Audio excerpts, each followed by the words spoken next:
152 yards. Should be just a nice, comfortable 9-iron for him. They're going to go nuts when he hits this thing.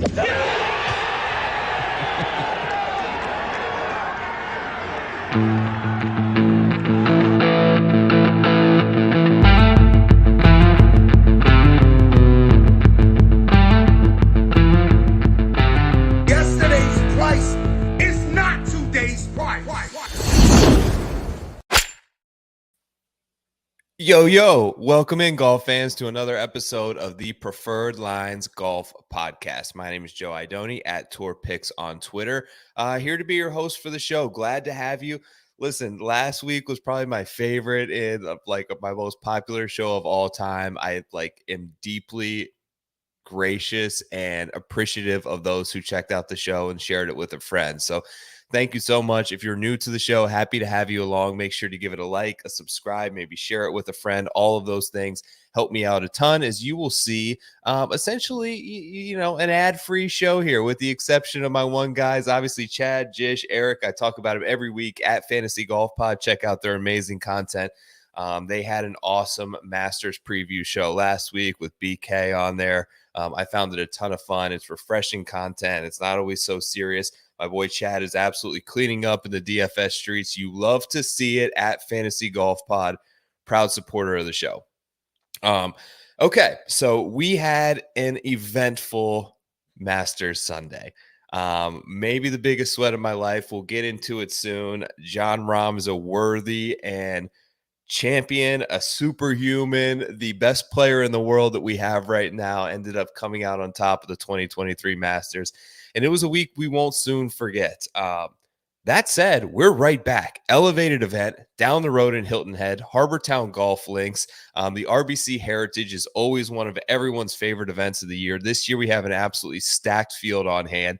And here to help me out through the rest of the show, I played golf with him this past weekend over at Palm Beach National, a little two-man scramble. Got to know him a little bit. We had a ton of fun. I said, why don't you come on Preferred Lines? Welcome in, Matt Gannon. What up, dude? Finally, we've been trying to get together, do content, play some golf for a while now. Glad it finally worked out. Glad you're having me on for this show after what you just went through this past weekend. So happy to be here. Thank you for having me.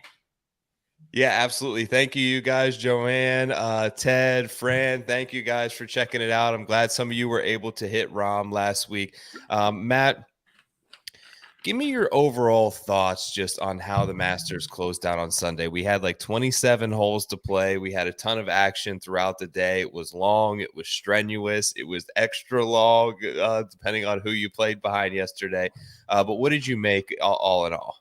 Yeah, I mean, it was a fun Masters. Could never complain. It wasn't the Jordan Spieth crazy hole 12 that we wanted, that we always want to see hecticness, but it was always a fun Masters. Can't complain. I know you tweeted that you were, I guess, not happy, but happy that Brooks kind of lost the lead earlier than he did later on the back nine. So I wish there was a little bit more drama, but overall, solid Masters. Jon Rahm, I'm not a Jon Rahm hater. I know there's a lot of Jon Rahm haters out there. Glad to see him finally get that massive win. So it was overall good. I know it was a little bit different feelings for you, but fun Masters. Yeah, so I had, for those who didn't see it, I had a pretty substantially huge Brooks ticket, and probably, Matt, the best bet of my life. Listen, the result is one thing, but it was a good bet, and I'll always go down to that. He could have missed the cut this week, and I would still be as adamant that was a good bet at 99-1. I've had a couple of close calls. I was talking before the show, I had a very similar situation at the last major with the Open Championship, because Cam Smith was my top bet, my lowest on the odds board guy for the week, and I had triple digits on Cameron Young. So it was a similar sweat coming down the stretch where I'm rooting for the 100-1 guy pretty heavily. But I can't feel upset at the end of the day. Rahm was patient. Rahm was planned. Rahm was perfect. Everything he did was spot on, which is what you would expect out of an elite competitor. He was someone that Brooks never even really tried to intimidate, because he couldn't have that type of effect on him. Everything was just diabolical. He was so focused, so locked in. I was impressed with not only the game, but the mental fortitude it took to come back from the lead. And then once he got it, he just did not let off the gas and give anyone really any room to breathe after that. Yeah, 100%. And there's not, you can probably make a list of one of guys that wouldn't be intimidated in that situation. Because Brooks, for the first, I guess, like 60 holes, he looked like the Brooks that we've seen the last 5 years. And where has that been? It came out this past week, and Jon Rahm is probably the only guy who was like, I'm not backing down. Because even Rory, like we've seen him try to close tournaments, he would have looked a little shaky. Jon Rahm didn't look shaky at all. Scotty Scheffler on this back nines in the last year and a half sometimes looked a little shaky. So yeah, Jon Rahm, a deserving champion. I am, again, happy to see him win. Best Masters we've seen since 2019, obviously the Tiger year. I wish Brooks could have made a little bit more of a push late. He went so long without a birdie. Just didn't have his best stuff. I was still walk away from that event impressed with him. I still walk away from that event excited for the next 3 majors. He's getting through on the knee great. He's swinging hard. His irons look great. He had, I believe, the best or second best approach week of anyone in the field. Yeah. And Substantially too. Yeah, and the putter just kind of, it didn't abandon him, but he stopped really making the crucial 6-footers Right. and just couldn't make birdie down the stretch. But all in all, an extremely positive week for him. I don't envision a scenario in the next, I don't know, 4 to 5 years where he creeps up to triple digits again and we ever see a number like that happen again. So it feels like that opportunity is gone and wasn't able to cash in on it, but still fun. Look, they had this stat earlier in the week that, like, going back to 2017, which isn't that long ago, which is the last 6 years, Brooks now has led or co-led at the end of, I believe, 17 rounds in major championships over the last 6 years. He's been the leader after 17 rounds. The next best guy on that list is 8, I believe. Amazing, sickening, disgusting, filthy stuff out of Brooks Koepka. I think over the last 6 years, he's been the best player that we've seen, you know, in the era since I started covering golf content. He's that dude. And he admits it himself. He gets up for these majors, and he said, if I'm healthy, I'm going to compete. I'm going to contend. And we've got 3 more this year. As long as he stays healthy, knock on wood that he doesn't get hurt or anything, he should be there. There's no reason for him not to be there. And hand up, I was wrong about Brooks. I was wrong about the live guys. I said live guys have a negative chance to win. Obviously, they didn't win, but they more than contended. So I was wrong, and I'll admit that. I'll be the first to admit that. So it was just crazy to say. I really gave them no chance at all. And there they were, back 9 on Sunday.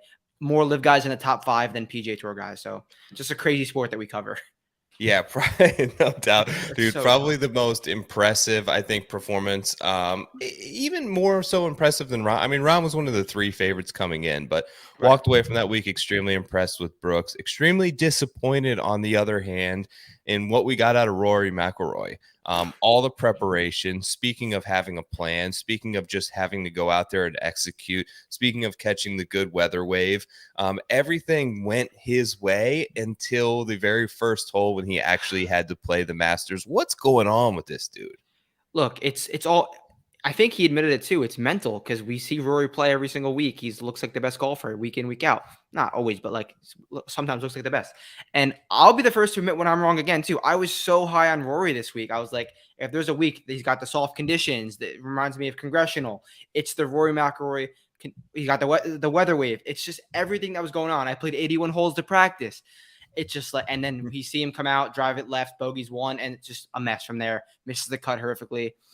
I thought that if there was going to be a Masters that Rory would win, it would be this last one, just because the narrative wasn't crazy around him like it's been the last few years. It was a little bit off of him, but I don't know. Next year we'll be like, he's got no chance. He'll go out and win. So it's just so stupid. I bet Rory. He was one of my only bets last week, and it just went south. Yeah. Went south quick. It has to be some sort of a mental block. It has 100%. It's 100% not skill related. And to me, it's about clarity. Maybe it's like everything is so foggy when it comes to a major championship for him, and when the expectations are extremely high. I remember when they had the Open Championship like in his backyard where he grew up, and that was a huge letdown. And all the other ancillary things, the stuff of carrying the sort of torch for the PGA Tour, the making comments, off-color comments many times about these live guys, right? And then having to show up with them this week and very drastically sort of change tune on there's no animosity, there's no beef, we're all just here to get along, it's great to see them. Well, that's not what you said 6 months ago. You know what I'm saying? So he took a very drastic turn there. I'm just wondering that in such the ability with Brooks and Rahm and guys that just had a singular focus on the task at hand, I think there was just so much stuff going on outside for Rory that it just made it a very tough week for him to have any success. And it's kind of sucked to see. Definitely a tough week for Rory because everyone loved him the last few months over the summer, and now and then on top of the withdrawal, like it just doesn't look great for Rory after all those comments he said. And I don't know, he'll bounce back soon. We know he will, but it's just a tough scene to be Rory McIlroy right now. Tiger Woods, what are your expectations in the next? All right, let's call it the next 7 majors. So the rest of this year and next year. What's the best finish do you think he gets out of that? Well, he's not gonna play in all the majors. I don't think so at all. You think he's out? You think is No, I think he'll play in some, but I don't think he's gonna play in all 7. Like, does he play this? Does he play the PGA? I think so. It's weird to me, and some of these withdrawals and the injuries are weird because we don't know a lot. And Tiger doesn't let us in for a lot. Jason Day revealed some things that were shocking about having a pin pierce through his skin and his leg of the PGA. We had no idea that. Right now, it appears like it's still more so the plantar fasciitis in the heel than it is the leg anymore. But I don't know. What I do know is that he's practicing a ton. He's preparing a ton. He's got everyone on board to make a run at these major championships, surrounding his life, from his caddy to the people that prepare his food, the people that work on his body. Everyone is honed in on getting Tiger Woods ready. He's there as well. It just hasn't, I worry if he can make it 72 holes, and it's always seeming to be something. And I feel like the last few majors, I mean, weather-wise, wasn't the best. He looked fine up until Saturday or Sunday morning, whenever that was, when the weather was coming down, and you saw the video, he objectively couldn't even walk. So, but golf-wise, on Thursday, Friday, he looked okay right in the cut line, looked better than damn Justin Thomas. So, I don't know. It's just the weather. He couldn't even walk once it got bad, which, I mean, it checks out. You can't. He's not going to survive in that type of weather. So, I don't know. Going forward, I hope the weather is good so he can play. But I think that's going to be the only thing, because he's not going to win. But it's always good to see him out there. Yeah. If I were to put a number of the best finish over the next 7 events, I'll say I'll go 21st. I'll go 21st. I was going to say 16th. I think he can squeak a top 20 in there somewhere. Maybe the Masters next year, maybe an Open Championship are probably the most likely candidates. We'll see. But speaking of injuries, we got the news today that Will Zalatoris has now shut it down for the rest of the season. Some discrepancies in what we heard out of Will this week and what that was kind of behind the scenes and what he was telling us to our face. And I talked to people who were at the practice round, and he looked great. And people in the Discord said he was flushing it, and everybody plays Zalatoris. And then we get the withdrawal on Thursday. And unfortunately for Will, it's become a little bit of a recurring thing for him. And it started, Hideki and Jason Day and these other guys that get this moniker for withdrawing. They aren't doing it in major championships. They aren't doing it in a FedEx Cup playoffs. And Will is. And I worry about his longevity with back problems this soon. I don't know the severity of it, but I probably shouldn't even say this, but to me, if you can practice, you can play. And look at what these other competitors are going through. Look at what Brooks Koepka went through 2 years ago.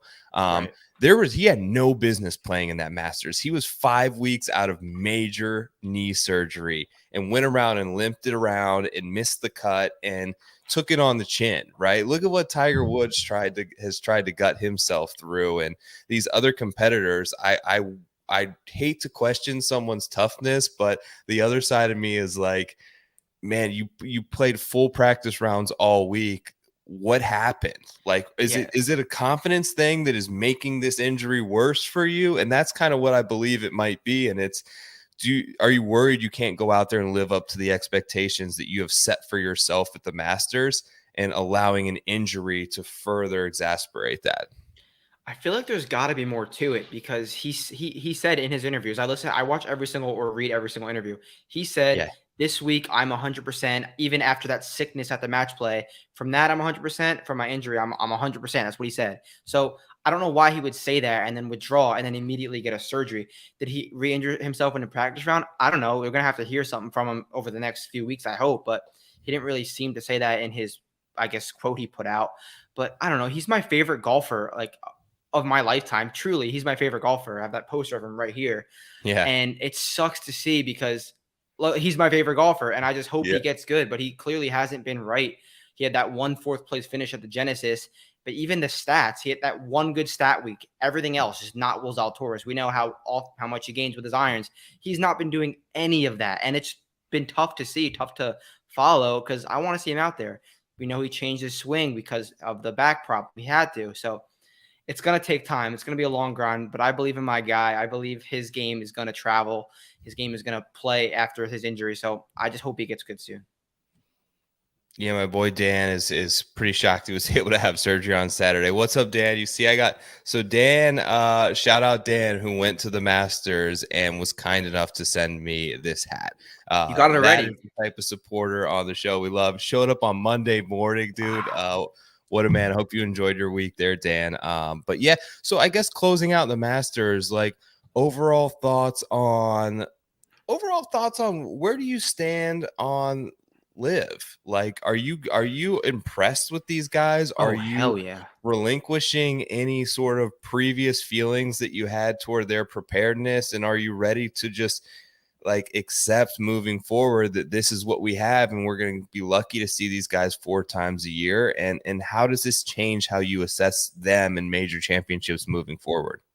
It's definitely a really good question, because I never was out on any of the Live guys. I never hated Live, but my thing was they're not playing any competitive golf, or at least so little competitive golf compared to everyone else. How is that going to translate to the majors? And we just saw it firsthand. They can still play. I know that was kind of the first major where it's been like, I guess, a year from Live. So interesting to see how that will pan out these next 4 majors. But I feel like, next 3 majors, I feel like everyone's going to be super high on them, going to be betting a lot of Live guys. But I still would probably give the benefit of the doubt to everyone else just in competing in the next few majors. I feel like competition's a real thing. Maybe it was just like a spike week for a few of them. That might sound crazy, but I'm still out on them winning a major this year. No, I don't think you sound crazy. I guess my only argument would be, I actually do think it's not like exhibition golf. I think there's a level of competitiveness there from what I've seen that may not be to the level of a PGA Tour, but it may not have to be either, right? It's about preparing for those 4 weeks. You look at someone like Tiger Woods and someone with the mentality of a Brooks Koepka, that these are the 4 weeks that matter anyways. It actually, in a sense, gives them more time to focus on preparation for these events and making sure that they're gearing up to peak for these particular spots on the schedule. Like Jordan Spieth mentioned this a little bit, like, I'm playing too much. I can't figure out when to peak now because we've done 8 out of 10 weeks in a row. And I think some of that could be a little bit of a relief for some of the Live guys. I kind of put them where I had them before. I think that I desperately hope that the official World Golf Ranking System finds a way to adequately provide them with World Golf Ranking points. We need these guys in major championships. We can't go, Brooks is only in the Masters for 1 more year. That's crazy, right? If he stays with Live, which he's going to stay with Live. We need to find a way and all things don't have to be equal, but they should be able to get some points for this action so that we see them in these events. They need, like, I want Brooks and DJ on the Ryder Cup. Right. Like I want to see them be able to play in Team Europe. I want Sergio there, and I want Phil there as a captain. And I could use a little Patrick Reed. Would it make me mad? And they deserve they deserve all their guys as well, from Sergio Garcia to Paul Casey to all these stewards of the European teams, and Poulter to be captain one day.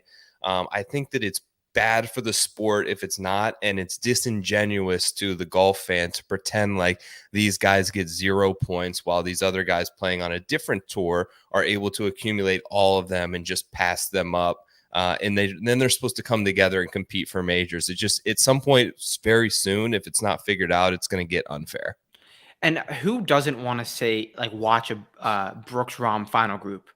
I don't know who's going to say, like, no, I'd rather watch Rahm Hovland.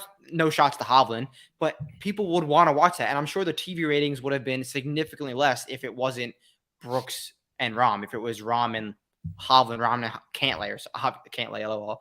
But I think everyone wants to see that. And even the golf higher-ups, even the PGA Tour higher-ups, they want those good players playing in those big events. So I hope they find a way to do it, because I have no animosity towards any LIV players. And we saw it was very fun this past weekend. Yeah. Let's talk about what you just sort of mentioned for a minute. Obviously, I think it negatively impacted Brooks. Having to play with Sam Bennett the one day and then having to get stuck behind Cantlay. These guys waited on every shot, Matt. Every shot. You and I could go to Palm Beach National tomorrow and play in a cart or walk and not wait on every shot. It got to be insanely frustrating for them. They have to do something to curtail this. Right. I don't know if it's enforcing a clock. I don't know if it's speeding up, like giving them yardages when they arrive at the ball or whatever it may be. But you cannot possibly get in a rhythm waiting on every single shot for 18 consecutive holes of golf. Now, this is no discredit to Rahm. He handled it perfectly and better than Brooks, and he deserved to win, and I'm not making excuses for him. But the fact that either of those players had to deal with that in the final group is kind of embarrassing, and a 5-hour round as a twosome at Augusta National is bad. Right. But this is nothing new with Patrick Cantlay. He's been like this for his whole career. It was a tad extreme. I'm not like a Cantlay defender. I'm not like a big Cantlay fan. It's just how he is. It was a bit extreme. I feel like he's going to have to answer some questions, whether that's this week at RBC Heritage, whether that's in the future, about just the pace of play thing, because everyone wants to see sports sped up. They did it to baseball. They're trying to do it to golf, but maybe something in the future has to happen. They talked about Max Homa putting at the match play. It was taking too long. So I don't know. It's a problem that's being addressed more often now than it has been, I feel like. So maybe something will happen with it, but I feel like there's only so much you could do, because there's so many volatile, weird situations that could happen in golf that make you have to take more time. So, but Patrick Cantlay, you did take too long. It was a bit egregious. Yeah. It definitely took a lot out of Brooks. If there's a rule that could use bifurcation or a change or an update to today's standards in the world of pro golf, it's the pace of play. It's not the ball. No. Make these guys play a little bit quicker. Like you mentioned, we've seen it in every other sport. We've seen it in baseball. Football made adjustments to the replay rule in order to speed and limit the time in between plays there. I played lacrosse exclusively growing up. So when I played college lacrosse, there was basically no shot clock, right? So what would happen is a team would essentially get the ball if you're up 2 with 3 or 4 minutes left in the game, and you would work specifically on practices on just ways to hold the ball. Like just run to the corner and just stall time until the end of the game. And if the other team can't get the ball, they can't score. They've totally readjusted those rules, which took a long time to sort of for conventional people to catch on with, and implemented a shot clock, which they said would be impossible. It's seamless now. It's perfect 2 to 3 years later. It increases the excitement of the game. It increases the pace of play. It makes it better for people watching it on TV. I think golf could use a little bit of this as well. Totally agree. Did not know you played college lacrosse also. I did too. So. Oh, you did? Dude, we didn't even talk about that. Yeah. We gotta bring the sticks out, have a little catch one time. What do you think of Harbour Town? Give me your like top 2 most important things that you're looking for the RBC Heritage. Hit your irons close and don't spray it off the tee. Pretty simple. Yep. Driving accuracy, increased importance here as always. It's one of those tournaments where we've seen gives us a prototype player that it spits out when you look at Kuchers and Webbs and the guys who have had some success here in the past, which I think actually opens up this elevated event more than many others. How about give me 1 second here? Let's kick it over to the betting board and discuss some guys who were trying to bet this week. The betting board. All right, Matt, here's who we got, buddy. Scotty Scheffler up top, plus 800. John Rahm, plus 900. Why am I saying plus 900? He's 9-1. I hate when people do that. Cantlay, 12-1. Rory's 14-1 now. Obviously, he's withdrawn, so disregard those last 2 books that have the odds still hanging there. Morikawa, 20. Jordan Spieth, 20. Cameron Young, 22. I'm going to pause right there. If you had to pick a guy from the top of the odds board, who is it and why? It's Patrick Cantlay for me. What he has done these last 5 weeks and even before that has been truthfully insane, because when you think of Patrick Cantlay, you think of an elite putter and an above average ball striker. He's kind of flipped that narrative. He became an elite ball striker and a losing putter. We know that will switch over time, I hope, because I'm just addicted to betting on guys who can't putt. And that's Patrick Cantlay for me now. So if there's one guy I can live with chasing a putter, it's probably Patrick Cantlay, because he single-handedly tore my heart out at Caves Valley with betting Bryson 35-1, and he had the single-handed best putting performance ever. So It's Patrick Cantlay. I'm chasing his putter. Obviously, great course history. So pretty straightforward. I'm betting the ball striking from Patrick Cantlay. Yeah, I don't mind it. You know, it was painful to watch him play, but if there's one guy who gives 0 shits about what the media are going to give him this week in terms of everybody piling on him on social media, it's probably Patrick. He's equipped to handle it well. Obviously, the loss in a playoff here last year to Jordan Spieth, has a 3rd place finish in 2019 as well. The irons have been fantastic. He's the best guy off the tee over the last 36 rounds besides Scotty Scheffler. Everything is going correctly for him. For me, I think the odds are just a little bit too short. I don't love this spot for Rahm. I don't think it's a good course fit for him. I'm not here ready to go and try to double up and bet him back to back. And Scotty's a no-go for me either. So I think this entire range, I'm okay with passing up. I still believe like Spieth is close. Like I had. Oh yeah, he is. Before Riv, I was like, Spieth is going to get a win from now until the Masters. Like I can see it coming. He didn't do that, but he came close a lot, man. And he's looked great. He's mentioned the only thing I don't like is him talking about how much golf he's played. And he seems like he's ready for a little bit of a breather, which I'm okay passing on. Cam Young, I can't do it. I was sweating the Brooks bet with Luke all week last week. We were texting probably every 2 minutes throughout the week. He loves Cam Young this week, single bullet week for him. He said, I can't do it. He's one of those guys that are still.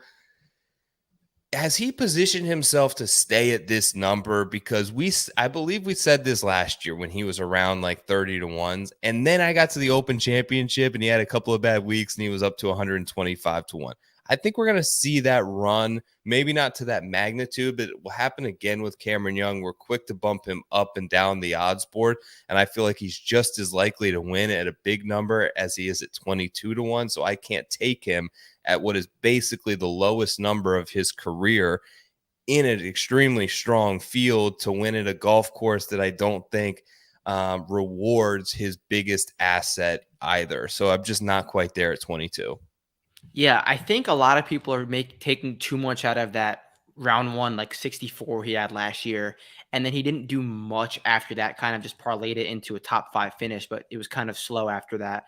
And like you said, his biggest asset is his driver. And this is a course that objectively takes it away. So he can lean into the iron game for sure.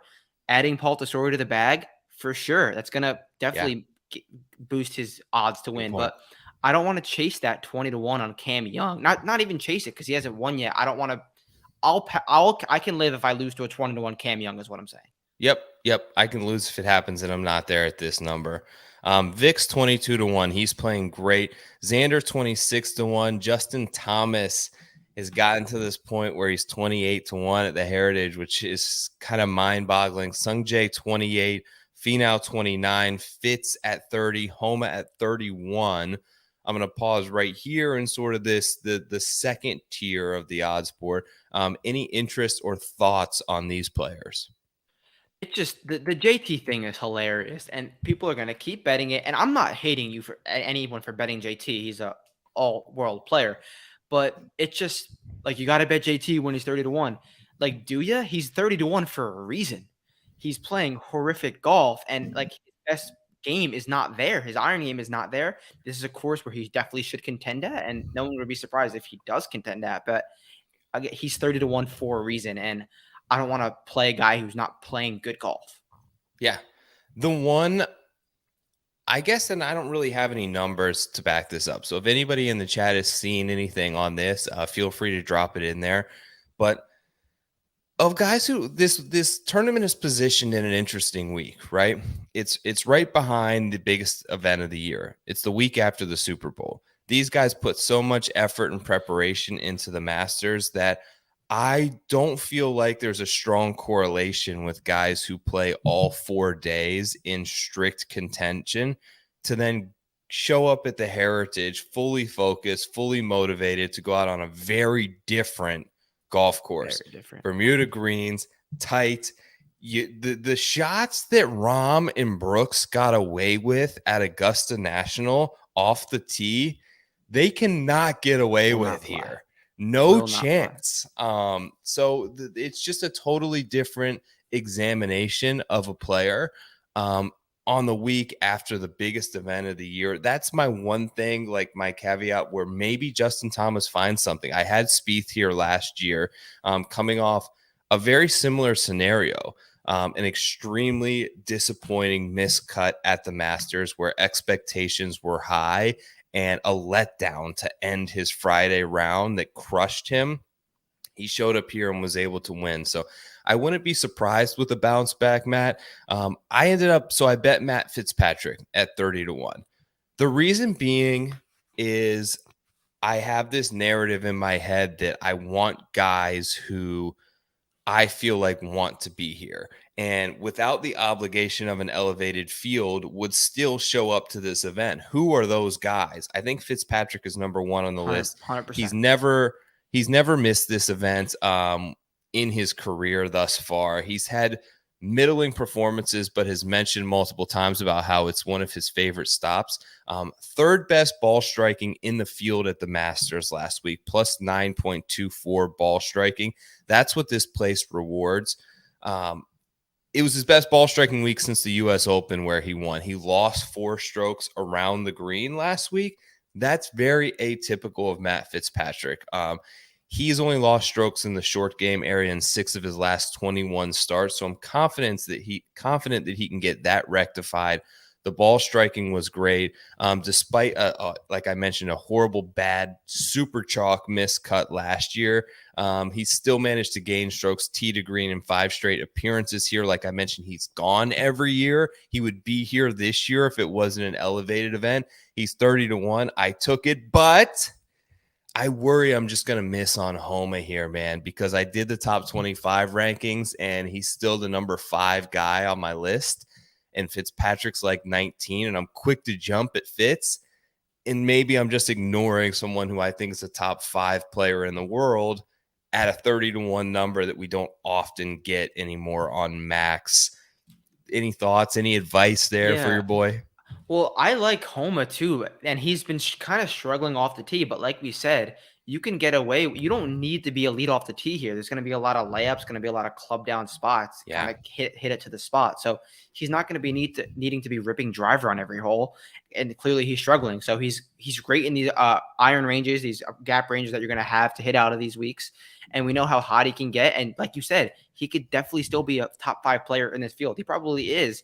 He's got some of the most wins besides Scotty Rahm this year. So Max Homa at that 31. I didn't even realize he was at that number, to be honest. Like, you might have to make me take a deeper look at him, because just off the top of my head, he's struggling with the driver, and you don't really need that here. So I think that could be a good look.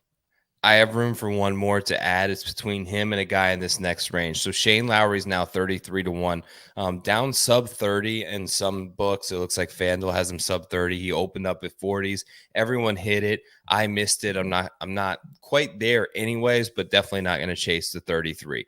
Then you have an interesting pack here. Burns 40, Tommy Kim at 45, Tyrrell Hatton 45, Kuchar 50, Henley 50 off a great week out of nowhere at the Masters. What about these guys for you? Anything in there?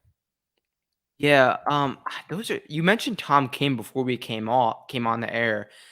This is pretty much a Tom Kim golf course. Driving accuracy, hit your middle irons and wedges close, roll a bunch of putts.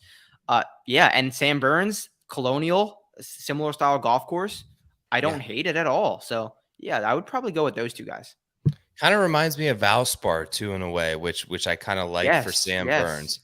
And he just wins, man. We're talking outright betting. Like, I don't care if you miss cuts. I love the fact that Sam Burns has like 5 wins in the last 3 years. He piles them up. But I have 2 here. So my last ad right now is between Homa and Burns. Check back at the card. Obviously, Wednesday, I post everything on Twitter at Tour Picks for free. If you're checking out the show, make sure to check that out as well. But here's my 2 guys. Tom Kim, Tyrrell Hatton. Here's my cases. Kim, I need to hear sneaky this Hatton thing. top 16 in the first time around as a debutant at Augusta National, was very impressed. That's his best finish since the American Express.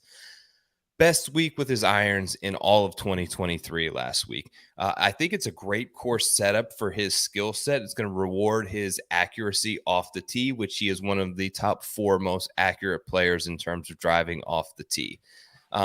Of course, he got his first PGA Tour victory also in North Carolina at Sedgefield, which also rewards a very similar skill set. You can liken these 2 courses. I don't think it's implausible to connect those 2 dots there. The Masters, here's the other thing. I think the Masters was helpful for Tom Kim in a way to sort of reset the hard drive, like hard reset, hold the power button for like 5 seconds on Tom Kim. We need a factory reset here, and I think that he needed it. I think what happened to start this year is expectations got ridiculously high. Sponsors were calling from everywhere known to man to try to sign this guy, and he started potentially believing in the hype that he is like a top 8 player in the world. We did our season-long fantasy draft. He was a rumored first-round pick. Everyone loved Tom Kim.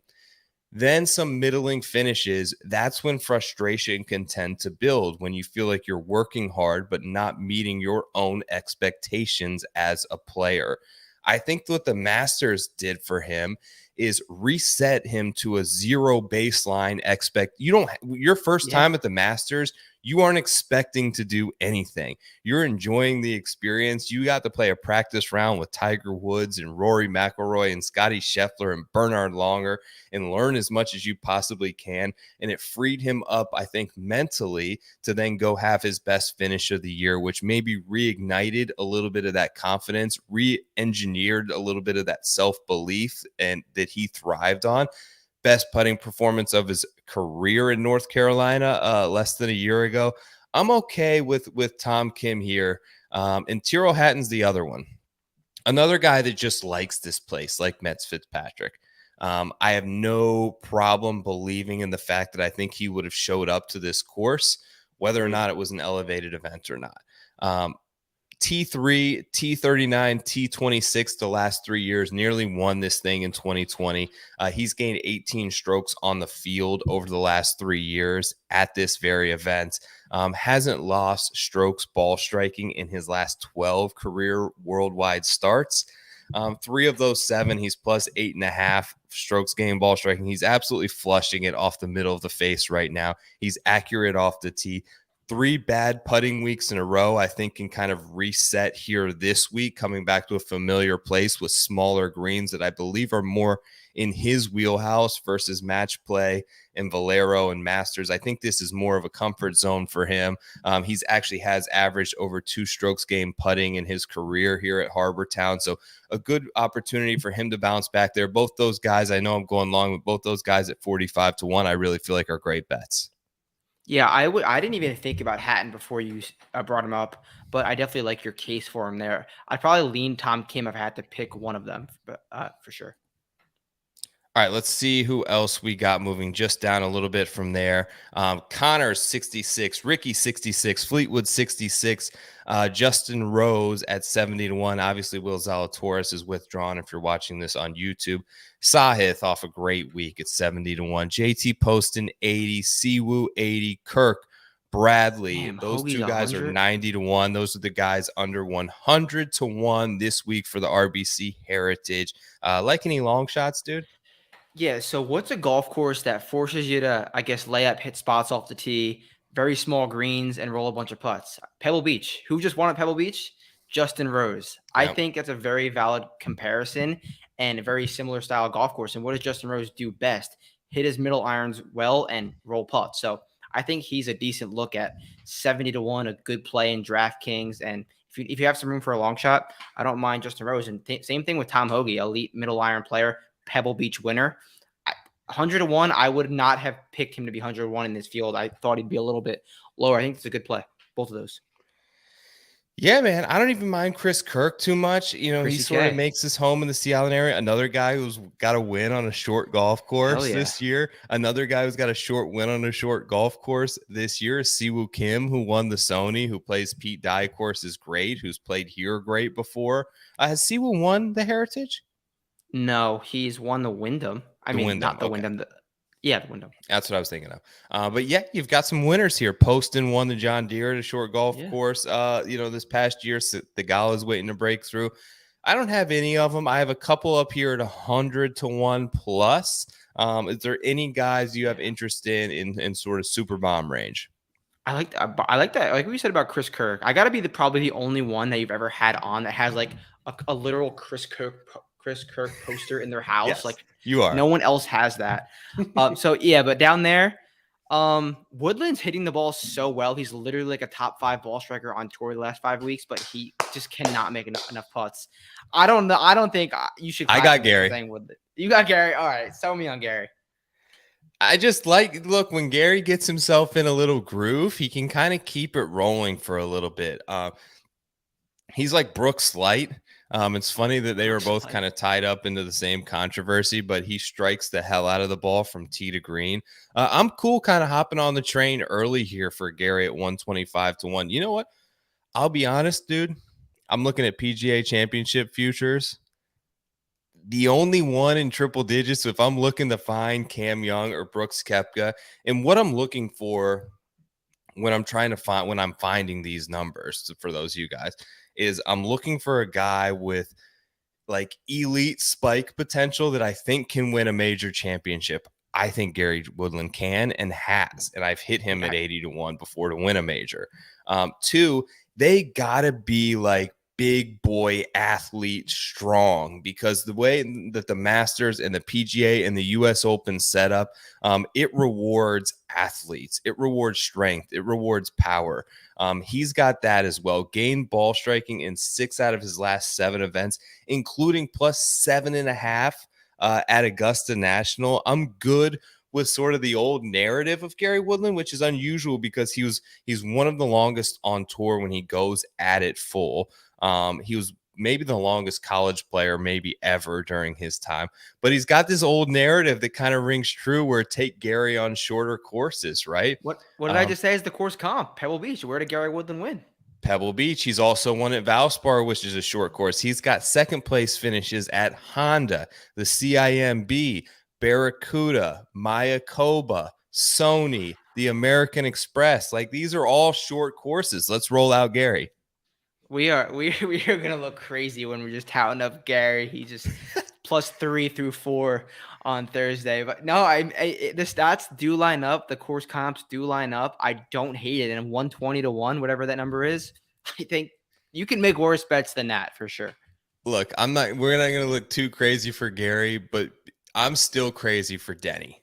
I'm taking 125-1 here. This is a Denny course.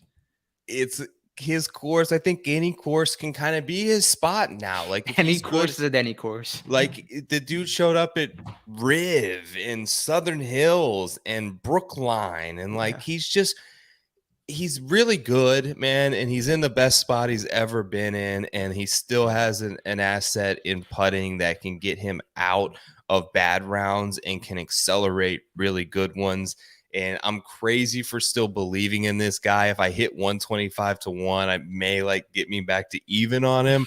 But I'm going to hop in it this week. You know, I'd rather take him here at 125-1 than at the Mexico Open or something at like 30-1. I feel like when it all comes together for him, he's just going to be draining putts and eagles, and we're all good to go. So I'm taking Denny. I'm not going to miss it here.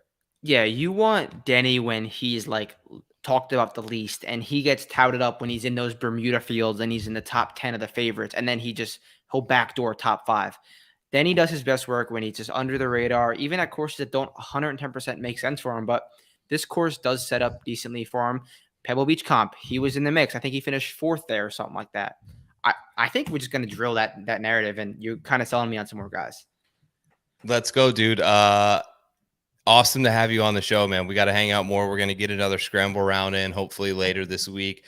Tell everyone where they can sort of follow you, obviously at Matt_Gannon on Twitter, but where can they find some more of your content this week for the RBC? Yeah, definitely my Twitter right there in the corner. Follow that. Follow at Jersey Betting for all of my picks. And then you'll see a bunch of stuff with other companies, SGPN, blogs. It's every sport. I'll do it. Hit me up with any questions, and you can hit me up whenever. Twitter. Love it, dude. Thanks for coming on. We'll talk soon. For sure. Thanks for having me. See you, buddy. All right. Great to have Matt on. Happy to have made a new friend in the space, and appreciate him for jumping on the show, as I do sort of all of our guests. Okay. Thanks for hanging with me. I want to do a little bit of a final thoughts segment here before we wrap up this week. Holy hell, guys. What an amazing week it was for Phil Mickelson. Let's talk about it. Listen, I have no corporate ties that are going to keep me from talking about what an amazing performance this was. The guy is going to be 54 years old in like a month. He's put together now the 2 single greatest performances by someone on the other side of 50 that we have ever seen, from the PGA Championship to what he just did, finishing in 2nd place at the Masters. It was indeed the best Masters we've ever seen for anyone his age. Low round of the day. Can we forgive Phil for a second here and just appreciate him for being one of the greatest ever? Let's talk about his career first. A 3-time Haskins Award winner at Arizona State, shares the record for the most individual NCAA championships ever with 3. 3 in 4 years won the individual natty.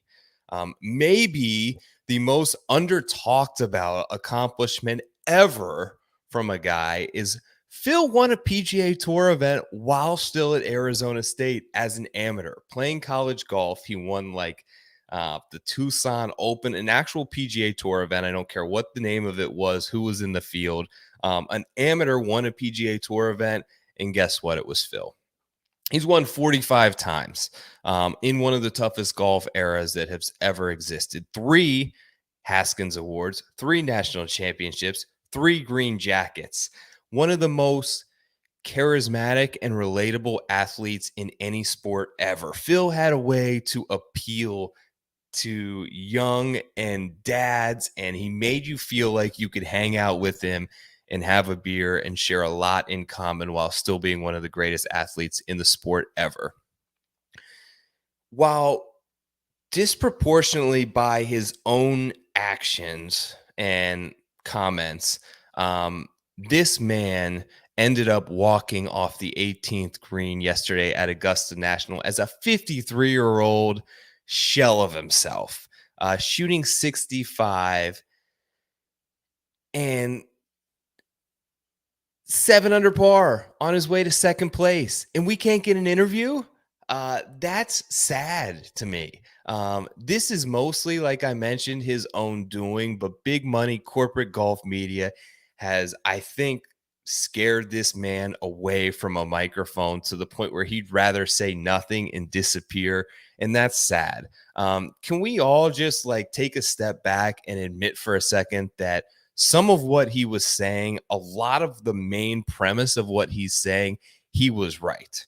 I'm not about minimizing human rights violations by any means, but about shifting the money and the power in the sport of golf back to players. That's where he was right. He lost every sponsor that he had on his clothing that he's ever had in his life when he said this quote to a media member. It got published in the Washington. It got published everywhere, right? The Saudis are scary motherfuckers to get involved with. We know they killed Khashoggi, who was the Washington Post reporter, of course, and have a horrible record on human rights. They execute people over there for being gay. Knowing all this, why would I even consider it? Because it's a once in a lifetime opportunity to reshape how the PGA Tour operates.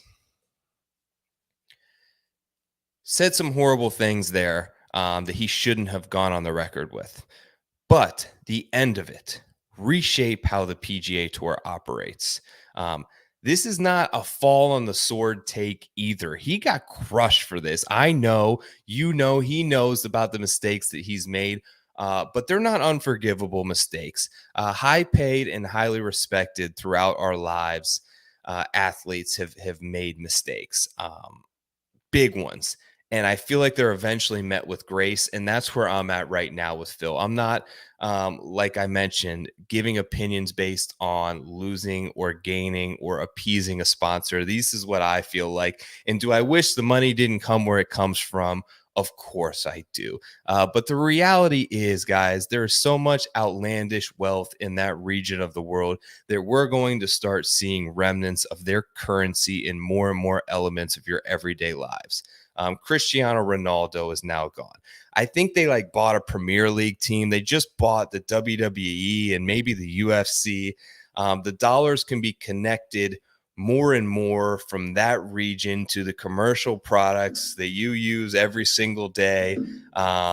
Gas, oil, energy, technology, it's everywhere. Now, their current live golf product is inferior, but their players are not. And I want to be extremely clear because I know I'm going to get comments ridiculing this. I do not support discrimination or terrorism to any degree. This is not about that. I understand the association and the connection can be bridged there, but I'm willing to move on from the fact that these players chose to accept generational wealth and money from a regime that doesn't stand for what we stand for. They took the money. It is what it is, right? It can't be undone. And with the exception of maybe one or two guys, I don't think any of them would choose to do so if it were possible. But let's rally behind this guy. Let's rally for golf. Let's rally for sport. As someone who spent the formative years of my life heavily invested in Northeast Ohio and Cleveland sports, diehard fan. The 2016, geez, I almost got the year wrong. Cavaliers championship, down 3-1, one of the greatest teams ever. To win that championship for me as a fan of sport was an emotional experience that I can't really put words into. That doesn't happen without Kyrie Irving, and Kyrie Irving was the most important person in that finals, and he's an absolute scumbag. I have so much respect for my wife and my kids and the promise and commitment that marriage is. That what Tiger Woods did kind of makes my skin crawl. I hate that. But I cried when Tiger won the 2019 Masters. I just had this great Sunday Easter with my family. And I don't mean to get religious, but it's another reminder in going to Mass that so many moments in your life, in our lives, can be great if we chose to be less resentful, less vengeful, and more forgiving and willing to accept people for their mistakes. And I think we as fans can draw something uplifting from their chances at redemption. That's what sports all about. I'm done with the grudge. I'm done trying to judge these guys. I'm here to accept things the way they are and appreciate that we just saw a 53-year-old all-time great of the game finish second at the Masters in one of the most remarkable performances that I've ever seen in my entire life. He is absolutely whittled down, both physically and mentally, to the point that he can't even speak at the champions dinner. The last 2 to 3 years, just look at the guy, have taken an absolute aggressive toll on him. And to persevere through that, to get some level of redemption and finish second place in the greatest examination of the sport that we have today in the Super Bowl of the game was special, and I appreciate it. I think we should forgive Phil. I think it's time to accept him back into our arms as one of the greatest that's ever played. That was awesome for me to see. Thank you for joining me. I hope that you all can sort of treat life and treat old experiences that you have with friends that maybe you have failed to forgive to some degree. Get over that, right? Do not hold a grudge against anyone. It's doing you no good. I hope you all have a great week. Go crush it at the RBC Heritage. Let's nab another winner. Card out Wednesday at Tour Picks on Twitter. Follow, like, sub, retweet the show. Do me a huge favor if you are here. Subscribe to the YouTube channel. I need to get that up. I trust and rely on you to get that up. Thank you, Dan, for sending me the hats. You are the man as well. All of you guys who check out the show, I have a great appreciation for. Hope you have a great week. I had a great Masters. Talk to you soon. Peace.